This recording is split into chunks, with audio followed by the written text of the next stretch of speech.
Sir, ഒരു white പേപ്പറും പെന്നും തരാമോ? ഷുവർ.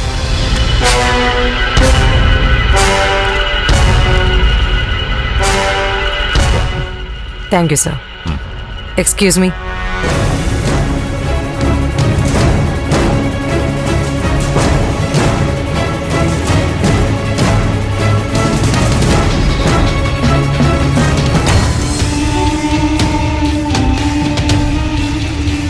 ഇതെ സർ.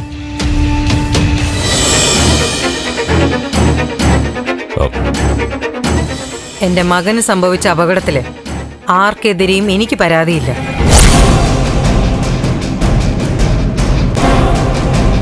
അത് ഒരു സ്വാഭാവിക അപകടമായിരുന്നു എന്ന് രേഖാമൂലം എഴുതി ഒപ്പിട്ട് തന്നിരിക്കുന്നു.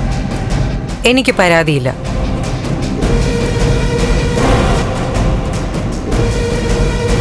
എന്റെ മകനും പരാതിയില്ല. എന്നെ മനഃപൂർവ്വം ശല്യപ്പെടുത്താൻ വേണ്ടിയിട്ടാ അതൊരു അപകടമായിരുന്നെന്നും അതിന് ഉത്തരവാദി പ്രഭാവതിയാണെന്നൊക്കെ പറയുന്നത്. എന്നെ വെറുതെ കോടതി കയറ്റി ഇറക്കാനാ. അല്ല സർ, ഞാൻ പറയുന്നത് വിശ്വസിക്കണം. ഞാനാണ്. മാഡം, ഇതൊരു DVSP ഓഫീസാ. നിങ്ങളുടെ കുട്ടികളെ കാണാനല്ല ഞാൻ ഇവിടെ ഇരിക്കുന്നത്. ഇവർ പറയുന്നു പരാതിയില്ലാന്ന്. ഇനി മാഡത്തിന് കേസ് എടുത്തേ പറ്റൂന്നാണെങ്കിൽ കോടതിയിൽ നേരിട്ട് പോയി ഉത്തരവ് വാങ്ങിക്കുക. അപ്പൊ ഞാനല്ല ഋഷിയെ അപകടപ്പെടുത്തിയെന്നാണോ? അതെ, അതല്ല ഞാൻ ഇതുവരെ ഇവിടെ പറഞ്ഞത്.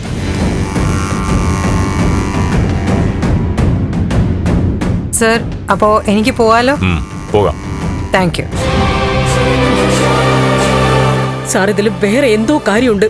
ഇവർ പ്രഭ, പ്ലീസ്, ഞാൻ സാറിനോടൊന്ന് സംസാരിക്കട്ടെ. താനൊന്ന് പുറത്തു നിന്ന്.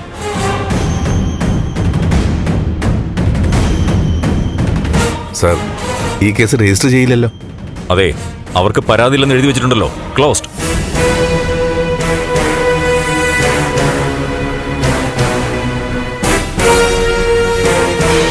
നിക്ക്.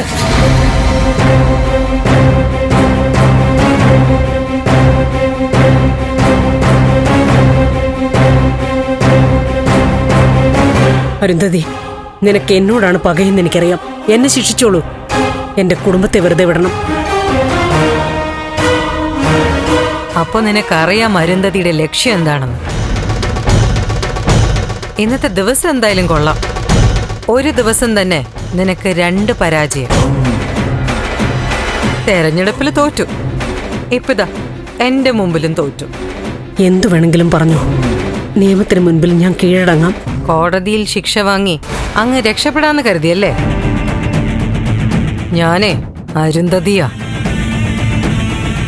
കഴിഞ്ഞ കുറെ വർഷങ്ങൾ കാത്തിരുന്നത് നിന്നെ ഒരു വാഹനാപകട കേസില് നിസ്സാര വകുപ്പിൽപ്പെടുത്തി 1-2 വർഷം ശിക്ഷ വാങ്ങിത്തരാനല്ല. നീ മരിച്ചു ജീവിക്കണം.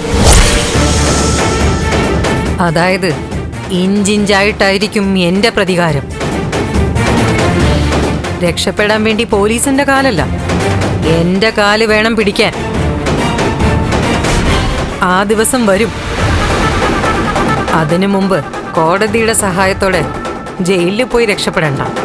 അറിഞ്ഞുകൊണ്ട് ഒരു തെറ്റും ചെയ്യാത്തവളാ ഞാൻ. പക്ഷെ എന്റെ മക്കളും ഭർത്താവും എനിക്ക് വലുതാ. അവരെ വെറുതെ വിടണം.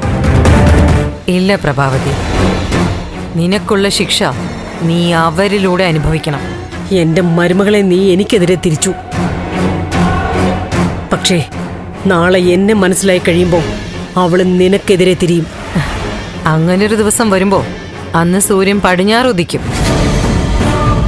നീ അസ്തമിക്കാൻ പോകുന്നതിന്റെ സൂചനയാ നിന്റെ ഈ കാലുപിടുത്തം. എന്തായാലും എന്നോട് ജയിക്കാൻ പറ്റില്ലെന്ന് തെളിഞ്ഞില്ലേ? നീ കോടതിയിൽ കീഴടങ്ങാൻ പോയാ അവിടെ ഞാൻ എത്തും. നിന്നെ ഞാൻ വെറുതെ വിടില്ല പ്രഭാവതി. വേണ്ട, നീ വെറുതെ വിടണ്ട. പക്ഷേ ഇവളെ സംരക്ഷിക്കാൻ ഞാനുണ്ട്.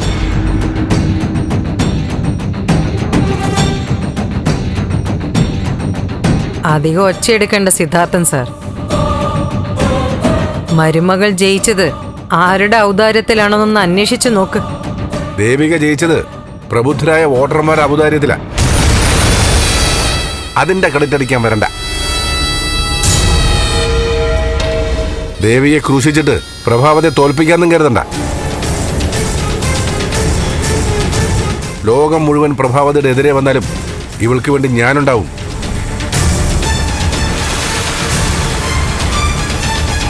എന്നെ ഇല്ലാതാക്കിട്ടേ പ്രഭയെ തൊടാൻ പറ്റൂ. ഞാനാണെങ്കിൽ പെട്ടെന്ന് അങ്ങനെ ഇല്ലാതാവാൻ ഉദ്ദേശിക്കുന്നില്ല.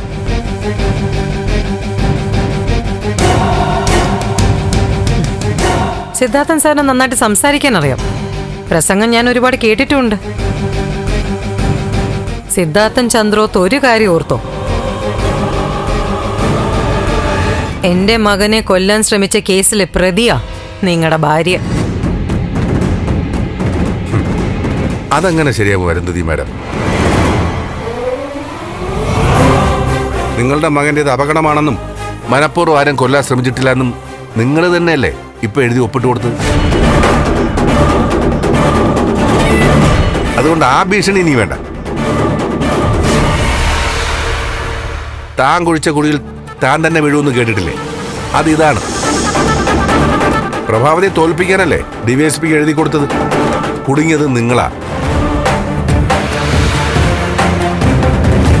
പ്രഭ നിങ്ങളുടെ മകനോട് കാണിച്ചത് തെറ്റ് തന്നെയാണ്.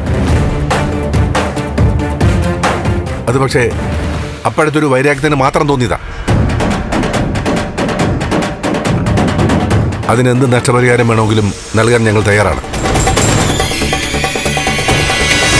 പക്ഷേ അതിനൊരു യുദ്ധമാക്കി ആ ജീവനാന്തം ഞങ്ങളുടെ ജീവിതം തകർക്കാനാണ് ഉദ്ദേശമെങ്കിൽ അത് നടക്കില്ല അരുന്ധതി.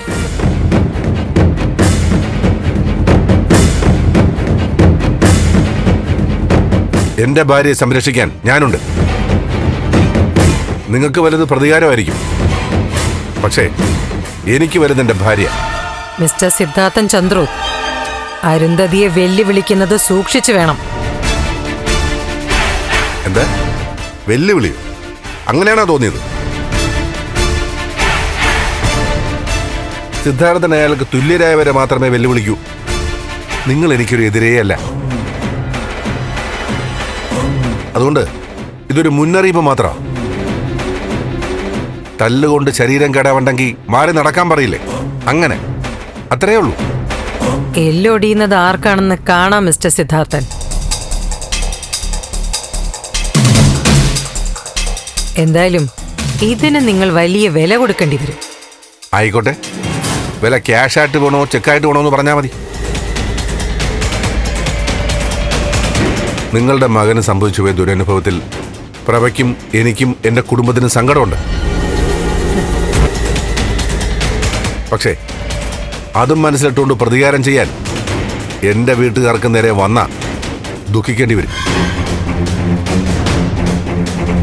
പിന്നെ സ്വന്തം അമ്മയുടെ സ്ഥാനത്താ ദേവിക മോള് അരുന്ധതി മാഡത്തെ കാണുന്നത്. അവളുടെ മനസ്സിൽ നിങ്ങൾ കൊടുത്ത സ്നേഹം അതങ്ങനെ തന്നെ ഇരിക്കുന്ന നല്ലത്. ഇത് ഇവിടം കൊണ്ട് അവസാനിക്കണം. മനസ്സിലായല്ലോ പ്രഭ?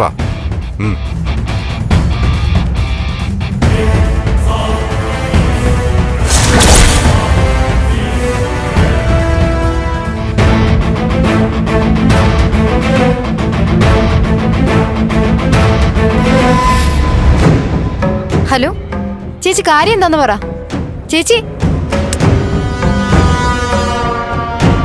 ഒന്നും പറയാതെ ചേച്ചി ഫോണ് കട്ട് ചെയ്തു.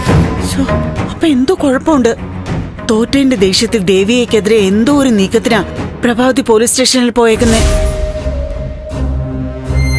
ഈശ്വര, ഒരു സന്തോഷം അതിന്റെ നിറവിൽ ആസ്വദിക്കാൻ പറ്റുന്നില്ലല്ലോ. രാധിക, നീ വെറുതെ പ്രഷർ കയറ്റണ്ട. യഥാർത്ഥത്തിൽ എന്താ നടന്നതെന്ന് അറിയട്ടെ. പ്രഭാവതി സ്റ്റേഷനിൽ പോയതിന്റെ കാരണം മനസ്സിലാവട്ടെ. അമ്മ പറയുന്നത് പോലെ തന്നെ ആയിരിക്കും അച്ഛാ. ചേച്ചിയെ പ്രഭാന്റെ ജീവിക്കാൻ സമ്മതിക്കില്ല. തോറ്റു എന്നറിഞ്ഞ് അവർക്ക് സമനില തെറ്റിയിരിക്കുക. എന്തോ കള്ളക്കേസ് കൊടുക്കാനായിരിക്കും സ്റ്റേഷനിൽ പോയിരിക്കുന്നത്. പക്ഷെ ഒരു കാര്യം അവര് മറന്നുപോയി, ചേച്ചി ഇപ്പൊ MLA ആണെന്ന്. അമ്മ പേടിക്കൊന്നും വേണ്ട. ചുമ്മാ പോലീസിന്റെ അടുത്ത് ചെന്ന് ചേച്ചിക്കെതിരെ എന്തെങ്കിലും പരാതി പറഞ്ഞു എന്ന് വെച്ച് പോലീസിന് കേസ് എടുക്കാനൊന്നും പറ്റില്ല. ചേച്ചിക്കെതിരെ ഒരു നടപടി എടുക്കണമെങ്കിൽ ആദ്യം സ്പീക്കറിന്റെ എന്ന് പെർമിഷൻ വേണം. നിയമസഭ എന്ന് പറയുന്നത് ചന്ദ്രോത്ത് തറവാടല്ല പ്രഭാനിക്ക് ഭരിക്കാൻ. അവിടെ വ്യവസ്ഥകളുണ്ട്. അപ്പോ പോലീസിന് കേസെടുത്ത് ഉപദ്രവിക്കാനൊന്നും പറ്റില്ല അല്ലേ? പറ്റില്ലമ്മേ. പ്രത്യേക അധികാരമുള്ളവരാ നിയമസഭാ സാമാജികർ. നിയമങ്ങൾ ഉണ്ടാക്കുന്നവരാ. മോള് പറയുന്നത് കേൾക്കുമ്പോൾ ഒരു സമാധാനമുണ്ട്. പക്ഷെ ശാരി, എന്ത് MLA ആയാലും ചെന്ന് കയറേണ്ടത് പ്രഭാവതിയുടെ വീട്ടിലേക്കല്ലേ? അവിടെ സ്പീക്കറൊന്നുമില്ലല്ലോ ദേവിയെ സംരക്ഷിക്കാൻ. എന്റെ അമ്മയൊന്ന് സമാധാനപ്പെട്. ഇന്നലെ കണ്ട ദേവികയല്ല ഇന്നത്തെ ദേവിക. ഇന്നലെ പ്രഭാന്റിക്ക് മുന്നിൽ തോറ്റു പോവുകയും തോറ്റു കൊടുക്കുകയൊക്കെ ചെയ്യുന്ന ചേച്ചിയായിരുന്നു. ഇന്നിതാ പ്രഭ ആന്റിയെ തെരഞ്ഞെടുപ്പിൽ തോൽപ്പിച്ച ദേവികയാ. ഇനി അങ്ങോട്ട് ചേച്ചിയുടെ ജയം തുടങ്ങാൻ പോവുക. ചേച്ചിക്കെതിരെയാണ് പ്രഭ ആന്റി സ്റ്റേഷനിൽ പോയതെങ്കിൽ അവിടെയും ചേച്ചി തന്നെ ജയിക്കും.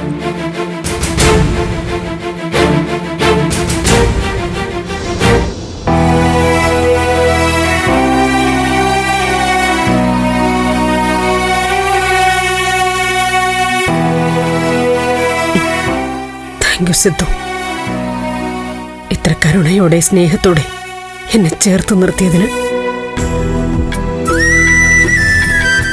എന്റെ ഭാര്യ എന്നോട് ചേർത്ത് നിർത്തുന്നതിന് നന്ദിയുടെ ആവശ്യമൊന്നുമില്ല പ്രഭ. അറിയാം സിദ്ധു. വല്ലാത്ത മാനസിക സമ്മർദ്ദത്തിൽ പോലീസ് സ്റ്റേഷനിൽ ഇരിക്കുമ്പോൾ മനസ്സിൽ ജയിലും കോടതിയും ഒക്കെ ആയിരുന്നു. പക്ഷേ അരുന്ധതിക്ക് മറുപടി കൊടുത്ത് അവിടുന്ന് ഇറക്കിക്കൊണ്ടുവന്നിട്ട് എത്ര നേരമായി. ഇതുവരെ കഴിഞ്ഞ കാര്യങ്ങളെപ്പറ്റി സിദ്ധു ചോദിച്ചു പോലുമില്ല. ആ, തന്റെ മനസ്സൊന്ന് ശാന്തമാകുമ്പോ പറയുന്നു കരുതി. ഇനി ചോദിക്കാം. അരുന്ധതിയുടെയും മകന്റെയും കാര്യങ്ങൾ ഞങ്ങളിൽ നിന്നൊക്കെ എന്തിനാ മറച്ചു വയ്ക്കാൻ പോയത്? നിങ്ങളെ അത്രയ്ക്ക് ഇഷ്ടമായതുകൊണ്ട്. ഞാൻ ചെയ്തു പോയൊരു പ്രവൃത്തി എന്റെ കുടുംബത്തെ വിഷമിപ്പിക്കരുതെന്നും വേട്ടയാടരുതെന്നും ആഗ്രഹിച്ചതുകൊണ്ട്. പിന്നെ ലീനയുടെ മരണം എന്നെ വല്ലാതെ തളർത്തിയിരുന്നു. എന്ത് ചെയ്യണമെന്നറിയില്ല. ചെയ്യുന്നത് തെറ്റായാലോ എന്ന് സംശയിച്ചു. എല്ലാം മനസ്സിൽ സൂക്ഷിച്ചു.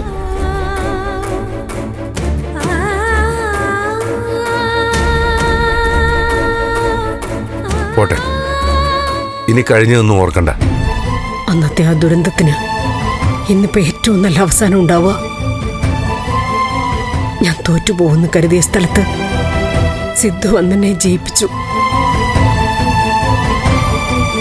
ജീവിത പങ്കാളിയുടെ ശക്തി, ധൈര്യം ഒക്കെ ഞാൻ അനുഭവിച്ചറിഞ്ഞു. താങ്ക്സ് സിദ്ധു. അതിനെന്തിനാ താങ്ക്സ് പറയുന്നത്? അതെന്റെ ഔദാര്യമല്ല, കടമയല്ലേ. എന്റെ ഭാര്യ ഒരിടത്തും തോറ്റുപോരെന്ന് വിചാരിക്കുന്ന ഒരാളാണ് ഞാൻ. അതുകൊണ്ടാ ദേവിക്കെതിരെ മത്സരിക്കുന്നതിനെ ഞാൻ എതിർത്തത്. അവളുടെ കുടുംബം ഒരു പ്രത്യേക ഘട്ടത്തിലാണ്. ദേവിക MLA ആയ ഇവിടുന്ന് അങ്ങോട്ട് ചന്ദ്രൊത്ത് സന്തോഷത്തോടെ പോകണോ പഴയതുപോലെ പ്രശ്നങ്ങളായി മുന്നോട്ട് പോകണോ എന്ന് തീരുമാനിക്കേണ്ടത് താനാണ്. ബാക്കി ആർക്കും അതിലൊന്നും ചെയ്യാനില്ല. അരുന്ധതിയുടെ കാര്യം താൻ ഇനി ചിന്തിക്കുകയും വേണ്ട. അതെനിക്ക് വിട്ടേ. നമുക്ക് പോവാം. ഞാൻ ഡ്രൈവറെ വിളിക്കാം. താൻ വണ്ടിയിലോട്ട് കയറിയിരിക്കും.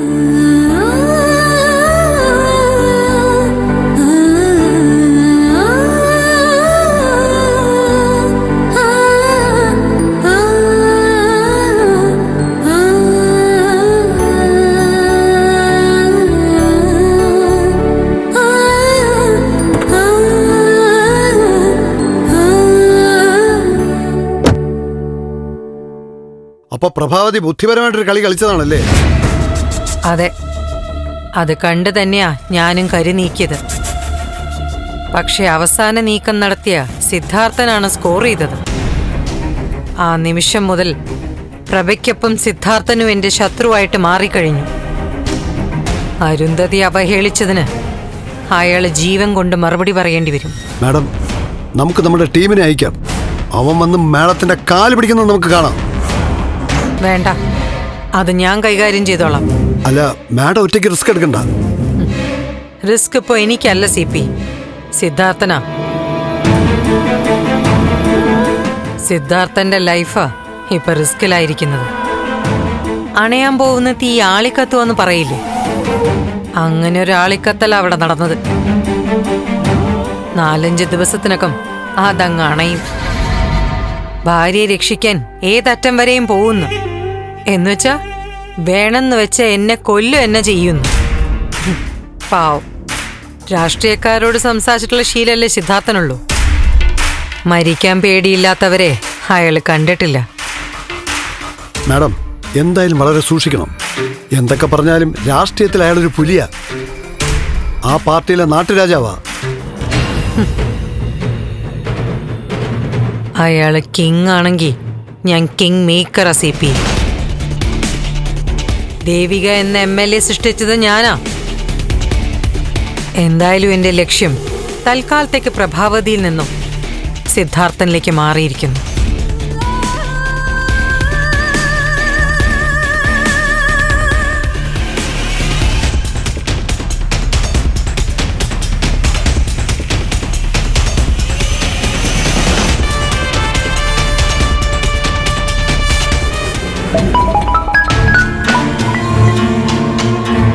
അമ്മേ, മോനെ എന്തായി? പ്രഭ വന്നോ അവിടെ? ഇല്ലമ്മേ, അവിടുന്ന് തിരിച്ചു എന്നാ പറഞ്ഞത്. വേറെ പ്രശ്നങ്ങളൊന്നുമില്ലല്ലോ? ഇല്ല. അമ്മ വേണമെങ്കിൽ കിടന്നോ, ഞാൻ വരുമ്പോ വിളിക്കാം. ഇല്ല, നീ വന്നിട്ടേ ഞാൻ കിടക്കുന്നുള്ളൂ. ശരി ശരി.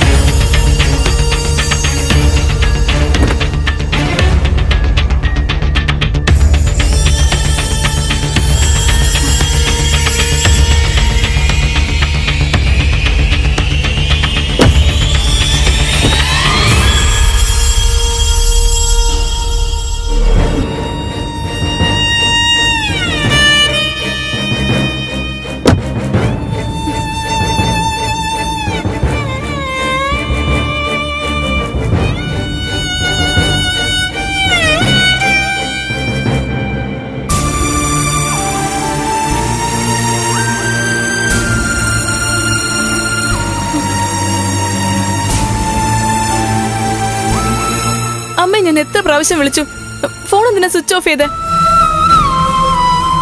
അമ്മയ്ക്ക് എന്താ പറ്റിയേ? ഒന്നുമില്ല മോളെ.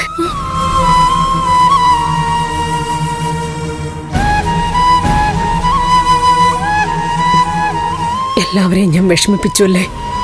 സോറി.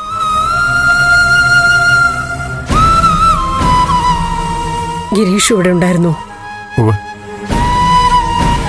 Madam, madam അകത്തേക്കില്ല.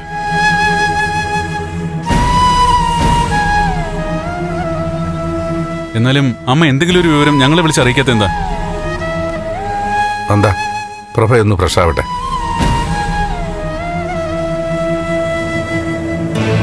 പ്രഭ, താൻ ചെല്ല്.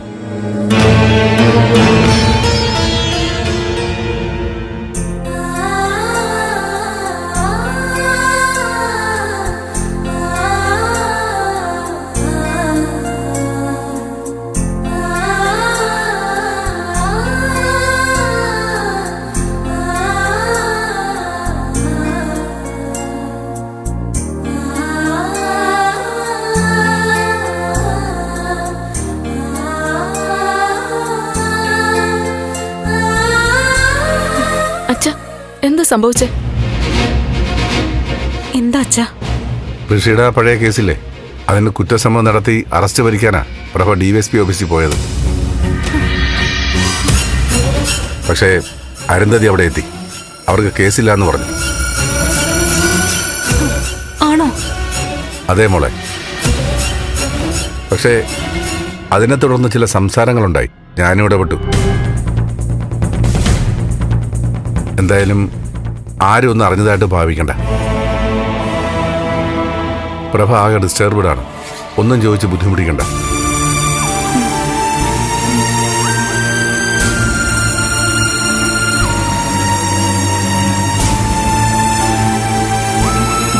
ഓരോന്ന് കാണിച്ച് ഓരോ പ്രശ്നങ്ങൾ ഉണ്ടാക്കിക്കോളും.